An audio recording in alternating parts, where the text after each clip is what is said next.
It is. The Matrix is everywhere. It is all around us. Even now, in this very room.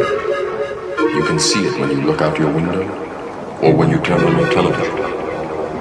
You can feel it when you go to work, when you go to church, when you pay your taxes.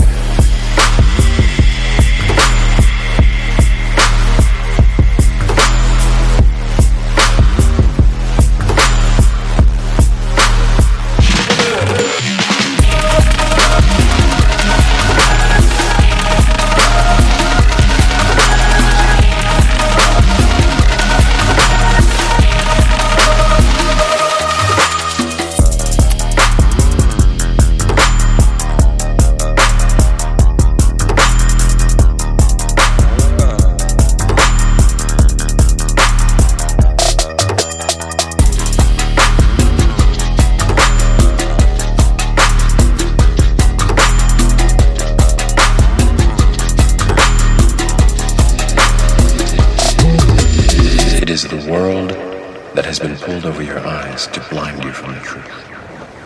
What truth? That you are a slave